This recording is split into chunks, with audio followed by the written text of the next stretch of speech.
As well as looking at momentum and acceleration in Newton's second law, we also consider something called impulse. Now, it's not a perfume or a body spray.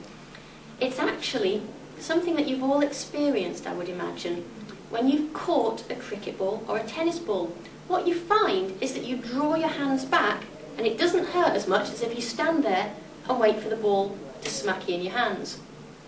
Well, why should that be? Why does everybody instinctively draw back when they're catching a ball? The physical reason is that what happens when you're catching a ball is you're changing its momentum. It's going from very fast to stopping.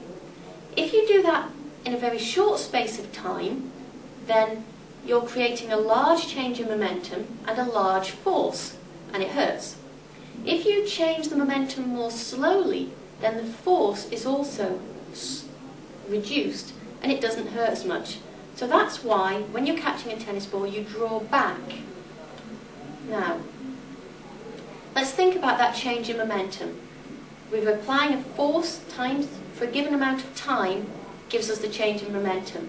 And we call that force times time the impulse. So a large force for a very short period of time will give us an impulse, but a very small force for a large period of time can give the same impulse. And if we look at the units for force are newtons, for time, seconds, and impulse is Newton seconds. So that's impulse.